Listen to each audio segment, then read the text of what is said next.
얼마 전에 TV에서 눈이 부시게라는 드라마를 보셨습니까? 그 드라마는 알츠하이머 병을 앓고 있는 70대 할머니의 이야기입니다. 우리들에게 인생의 의미와 시간의 소중함을 알라는 깊은 교훈과 감동을 주었던 드라마였습니다.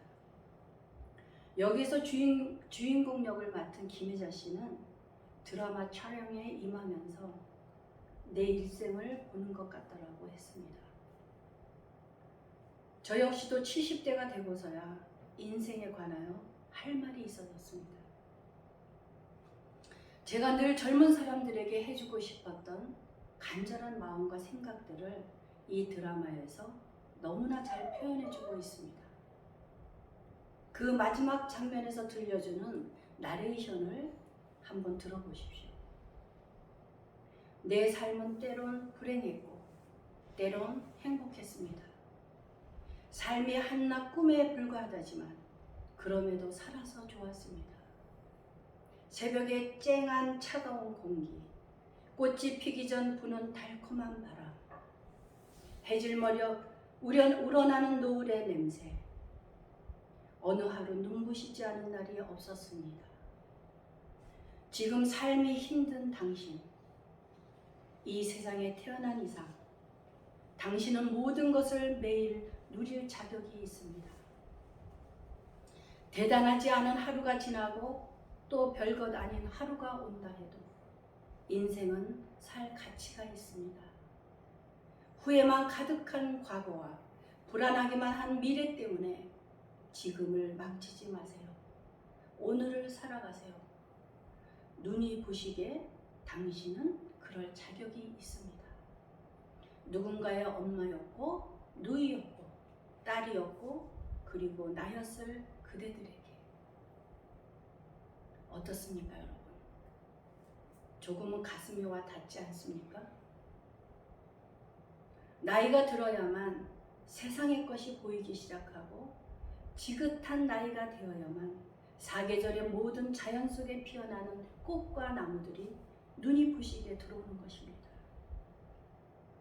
나의 경험한 것을 바탕으로 이제야 저도 인생이란 무엇이며 삶이란 무엇인가에 대하여 할 이야기가 있다는 것입니다. 인생에서 가장 중요하고 가치 있는 것이 무엇인가를 생각하게 되고 세상 보는 시각이 새롭게 바뀌었다는 것입니다. 그래서 저는 나이 들어간다는 것이 참으로 자랑스럽습니다. 오늘이 최고로 행복한 날이며 이 세상에서 가장 축복받은 사람이 저라는 것을 거짓없이 고백할 수 있습니다. 저의 인생 이야기라면 부모 없이 자라서 사랑에 갈급했고 사랑받기 위해 사람에게 정을 많이 주다 보니 사랑과의 관계 속에서 상처도 많이 받았습니다. 그런가 하면 젊어서는 돈이 많아 화려한 인생도 살아보았고 뒤늦게는 물질의 어려움으로 힘든 세월을 살면서 오늘의 저가 자랑스럽고 하나님께는 오직 감사밖에 없다는 것입니다. 사도 바울은 빌립보서 4장에서 이렇게 고백하고 있습니다. 내가 궁핍함으로 말하는 것이 아니니라. 어떠한 형편에든지 나는 자족하기를 배웠노니 나는 비천에 처할 줄도 알고 풍부에 처할 줄도 알아. 모든 일, 곧 배부름과 배고픔과 풍부와 궁핍에도 처할 줄 아는 일체의 비결을 배웠노라. 내게 능력 주시는 이 안에서 내가 모든 것을 할 수 있느니라. 사랑하는 여러분, 속된 말로 인생은 별것 아닙니다. 아픔과 슬픔의 순간들이 그때는 힘들었으나 지나가 버린 지금 돌아보니 별것 아니라는 말입니다. 젊어서는 무엇이든지 마음 먹는 대로 다 되는 것 같고 에너지를 쏟지 않아도 될 하찮은 일에도 마음이 상하고 격동하는 시간들로 나를 힘들게 했던 날들이 있었습니다. 어느 책에서 이러한 글을 보았습니다. 20대에서 30대 때는 인생이 산에 오르는 것처럼 보이지만 중년에 접어들게 되면 그렇지 않다는 것입니다. 인생은 산에 오르는 것이 아니라 광야를 지나는 것이라는 사실을 깨닫게 된다는 것입니다. 그래서 40대에 접어든 이들은 이제 막 인생의 광야로 들어가고 있고 50대, 60대를 지나는 이들은 지금 끝도 안 보이는 광야를 지나고 있는지도 모른다는 것입니다. 70대, 80대를 지나는 이들은 그 광야를 거의 다 통과했을지도 모른다고 쓴 글을 읽은 적이 있습니다. 이제 71년 살아온 저도 광야를 다 통과했을까요? 그랬으면 좋겠습니다. 지금 여러분은 어떻게 살고 있습니까? 저는 이제야 무엇이 인생에서 가장 중요하고 소중한가를 깊이 깨닫게 되었습니다. 만약 주님께서 저에게 와 주시지 않았다면 나는 이제까지 무엇으로 버틸 수 있었을까? 주님이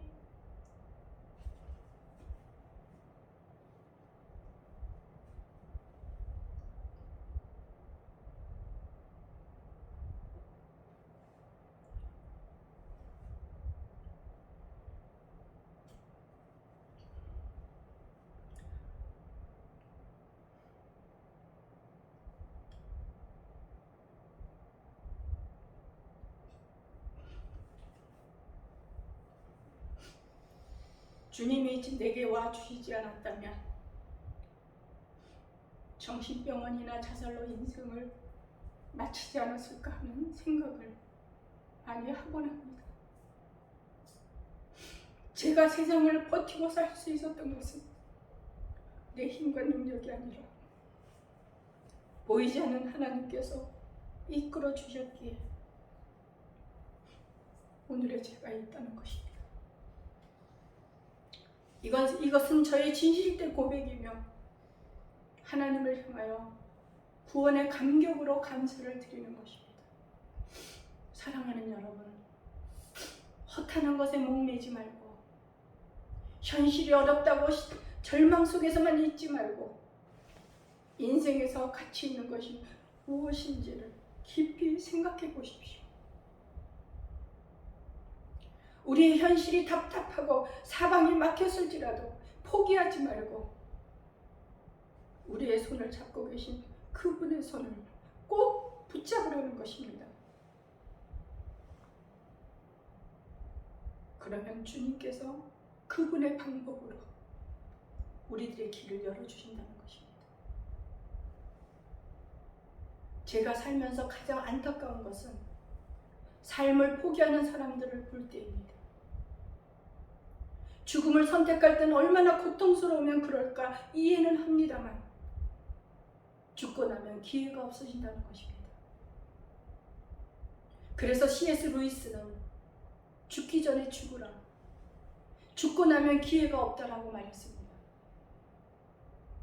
그렇게 생각할 때 우리가 구원받았다는 것에 감사하지 않을 수 없다는 것입니다.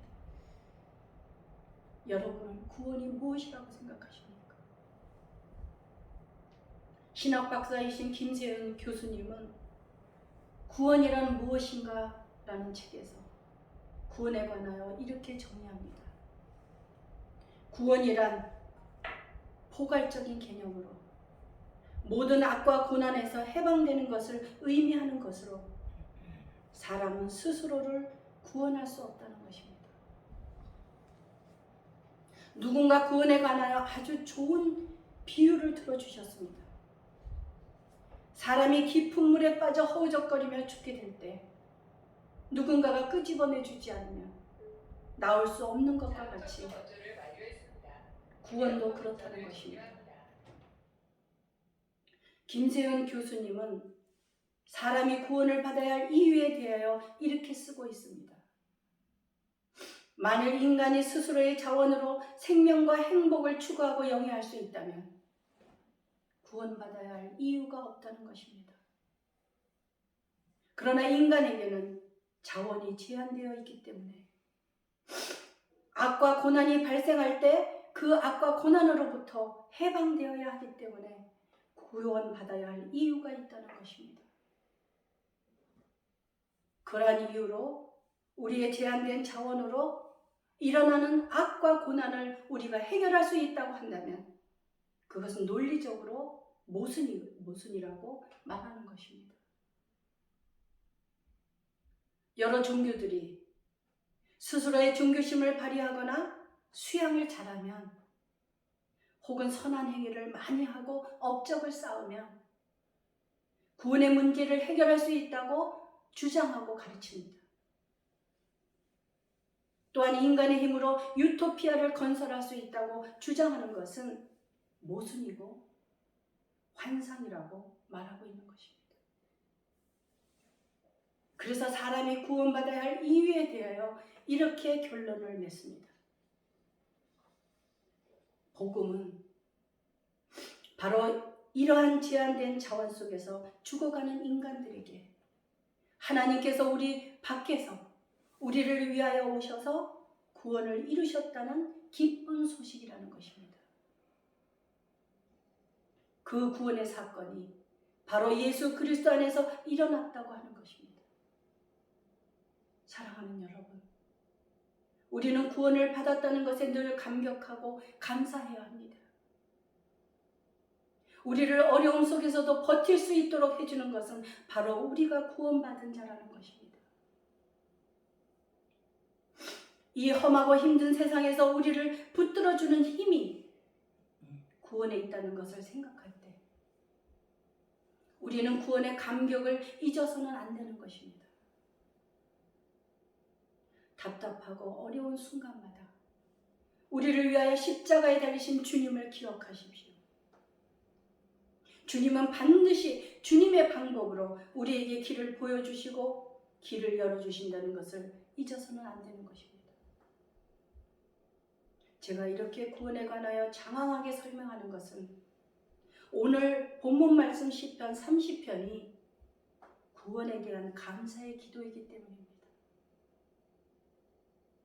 이 구원의 시는 개인의 체험에서 나오는 것이라고 할 수 있습니다. 2절을 보게 되면 여호와 내 하나님이여 내가 주께 부르짖음에 나를 고치셨나이다. 이 시편은 한 개인이 그의 삶 속에서 경험하는 하나님의 변화시키시는 구원을 노래하고 있는 것입니다. 사랑하는 여러분, 사람이 변화되는 것은 인간의 힘으로 되지 않습니다. 사람은 쉽게 변화되지 않습니다. 사람은 아무리 좋은 교훈과 말씀을 들어도 그때만 감격할 뿐. 다시금 예전에 자기의 본래 모습으로 돌아가고 만다는 것입니다. 그래서 설교자들이 안타깝게 애가 타는 것은 아무리 신앙생활을 오래 했어도 여전히 변화되지 않는 사람을 볼 때입니다. 그런데 요즘 저에게 삶의 기쁨과 보람을 느끼는 일이 일어났습니다. 저희 딸이 자기 남편에 대하여 전해주는 말이었습니다. 그렇게도 성경을 읽으라고 권했지만 들은 척도 하지 않았던 사람이 엄마의 설교를 들은 후 사람이 달라지기 시작했다는 것입니다. 신앙이 점점 커가는 것을 느낀다는 것입니다. 아침에 일어나면 출근 전에 성경을 읽고 기도를 한다는 것입니다. 여러분, 그 모습이 얼마나 아름답습니까? 아마도 그 모습을 보시는 하나님께서도 감동하셨을 것입니다. 그러니 어찌 그러한 사람을 하나님이 만나주시지 않겠습니까? 하나님의 말씀은 성령의 역사로 놀라운 기적이 일어난다는 것입니다. 사람이 변화된다는 것은 놀라운 기적이란 말입니다. 사람을 변화시키시는 것은 오직 성령님의 역사입니다. 그런데 그 성령님께서는 언제 어떻게 임할지 누구도 모른다는 것입니다. 그러나 우리가 늘 주님을 붙잡고 살아갈 때 성령은 우리에게 보이지 않는 바람으로 역사하십니다. 우리가 성화되고 변화되는 것은 전적인 우리의 힘이 아니라 성령께서 역사하신다는 것을 기억해야 합니다. 저는 이인 수녀가 쓴 내 혼의 불을 놓아라는 시를 설교에 자주 인용하곤 합니다. 그 이유는 성령에 관하여 너무나도 잘 표현했기 때문입니다. 여러분은 성령님이 어떤 분이신가를 생각하면서 들어보시기 바랍니다. 언제쯤 당신 앞에 꽃으로 피겠습니까? 불고 싶은 대로 부시는 노을빛 바람이요. 봉오리로 맺혀있던 갑갑한 이 아픔이 소리 없이 터지도록 그 타는 눈길과 숨결을 주십시오. 기다림에 초조한 내 비밀스러운 가슴을 열어놓고 싶습니다. 나의 가느다란 꽃술에 가느다란 슬픔을 이해하는 은총의 바람이요. 당신 앞에 네라고 대답하는 나의 목소리는 언제나 떨리는 사물입니다. 고요히 내 혼에 불을 놓아 꽃으로 피어내는 뜨거운 바람이요. 너무나 멋진 시입니다. 성령님은 이렇게 자기가 불고 싶을 때 바람처럼 역사하신다는 것입니다. 그러므로 우리가 할 일이란 성실하게 하나님 앞에 예배의 자리로 나와서 준비되어야 한다는 것입니다. 그리고 우리가 그렇게 성실하게 말씀 앞에 있을 때 우리는 더욱더 지각이 뛰어나진다는 것을 기억해야 합니다. 기독교 변증자인 C.S. 루이스는 누구든지 그리스도인이 되려고 정직하게 힘쓰면 머지않아 지성까지 연마되는데 그것은 그리스도인이 되는데 특별한 교육이 필요 없는 이유 중 하나는 기독교 자체가 교육이기 때문이라는 것입니다. 그래서 존 번연처럼 교육받지 못한 신자도 온 세상을 놀라게 하는 책을 쓸 수 있었다고 순전한 기독교라는 책에서 말하고 있습니다. 존 번연은 세계 기독교 고전이라고 하는 철로 역정을 쓴 사람입니다. 우리는 지식이 없어도 성경 하나만 가지고도 성령님의 놀라운 역사로 영안이 열리고 지각에 뛰어난다는 것을 증거하고 있는 것입니다. 빌립보서 4장 6절과 7절에서 아무것도 염려하지 말고 다만 모든 일에 기도와 간구로 너희 구할 것을 감사함으로 하나님께 아뢰라. 그리하면 모든 지각에 뛰어난 하나님의 평강이 그리스도 예수 안에서 너희 마음과 생각을 지키시리라고 말씀하고 있습니다. 사랑하는 여러분, 놀랍지 않습니까? 저희 딸의 말을 듣고 말할 수 없는 기쁨을 느꼈는데 그 말보다 더 위로를 받았던 것은 사위가 저에게 목사님을 잘 만나서 그렇다고 말해주는 것이었습니다.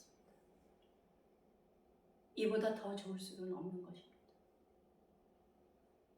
한 영혼이 주님께 붙들려서 변화되어 간다는 것은 천국에서도 잔치가 벌어진다고 하지 않습니까? 우리들은 그렇게 말씀 안에서 변화되어 가는 것입니다. 목회자들은 가족 전도가 제일 어렵다고 하는데 말씀과 일치되지 않는 삶을 보여주기 때문입니다. 목회자들의 권위가 땅에 떨어진 이유도 바로 말씀을 삶으로 보여주지 못하기 때문입니다.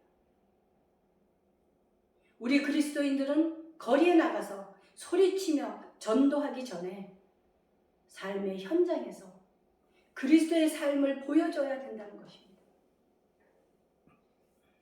그럴 때 시간이 흐르면 자연적으로 하나님의 사람은 다르다는 것을 느끼면서 주님을 영접하게 되는 것입니다. 사랑하는 여러분, 오늘 시편 말씀은 또 하나 우리에게 중요한 것을 가르쳐주고 있습니다. 바로 찬양입니다. 12절에서 말씀합니다. 이는 잠잠하지 아니하고 내 영광으로 주를 찬송하게 하시니 여호와 나의 하나님이여 내가 주께 영원히 감사하리이다. 한 개인이 그의 삶 속에서 경험하는 하나님의 변화시키는 구원을 찬양해야 된다는 것입니다. 우리들은 찬양이 없이는 하나님의 기도응답에 답할 길이 없습니다. 하나님은 찬양 속에 거하십니다. 하나님을 찬양하는 것이 기도의 기초이며 목적이라고 말하고 있는 것입니다. 이 시편 기자는 사망의 위험 속에서 구원을 받았습니다. 사망은 침묵의 영역입니다. 죽은 자는 말이 없습니다. 죽은 자는 찬양할 수 없습니다. 오늘 시편 말씀은 찬양이 신학적으로 얼마나 가치가 있는지에 대해 매우 중대한 선언을 하고 있는 것입니다. 찬양은 우리들이 하나님께 올려드리는 감사의 표현이며 우리가 찬양을 올려드릴 때 하나님께서는 영광을 받으신다는 것입니다. 찬양과 기도가 어떻게 인간의 삶의 경험들이 하나님과의 관계 안에서 유지될 수 있도록 그 역할을 감당하는지를 보여주고 있다는 것입니다. 설교 말씀 듣는 것만큼이나 찬양이 중요하다는 것을 기억하십시오. 찬양을 드리는 것도 예배의 한 부분입니다. 우리가 구원받은 감격을 감사로 하나님께 응답할 수 있는 방법은 오직 기도와 찬양입니다. 사랑하는 여러분, 예수님을 영접하여 구원받은 우리는 하나님의 무한한 자원을 공급받으면서 하나님의 무한한 힘으로 사는 존재들입니다. 그러므로 우리는 믿음으로 하나님께 의존하고 순종하며 살아가는 것이 바로 구원받은 자의 자세인 것입니다. 기도하시겠습니다.